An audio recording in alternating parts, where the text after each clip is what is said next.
Avant que des travaux nécessitant une excavation débutent, discutez avec votre superviseur. Celui-ci vous informera des mesures de prévention à adopter. Tout d'abord, Info Excavation doit être appelé afin de localiser les infrastructures souterraines. Par la suite, le plan de travail est élaboré en tenant compte des restrictions, de l'espace disponible et des contraintes techniques. Ces éléments permettent d'établir la bonne méthode de travail, soit l'angle de repos naturel du sol à excaver ou l'utilisation d'une boîte de tranchée. Le Code de sécurité pour les travaux de construction prévoit que l'excavation doit respecter une pente maximale de 45 degrés à partir de 1,2 m du fond. Cet angle pourra varier selon le type de sol, roc, argile, sable ou autre.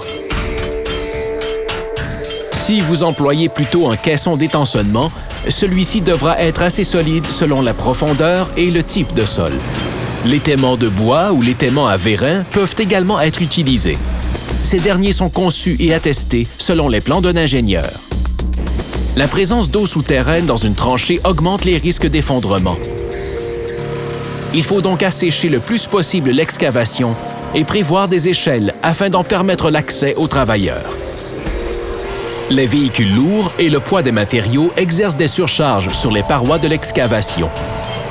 Des distances d'approche ont été fixées à un minimum de 3 mètres pour les véhicules et à 1,2 m pour les matériaux tels que les remblais.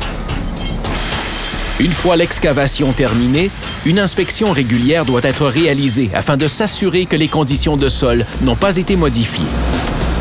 Soyez particulièrement attentif aux points suivants: une paroi fissurée, un affaissement de sol ou une déformation des parois. Les autres travailleurs présents au chantier doivent être au courant qu'une excavation est présente. Installer des barrières, des barricades ou une ligne d'avertissement. Finalement, n'y pénétrez jamais si elle ne répond pas à ces critères.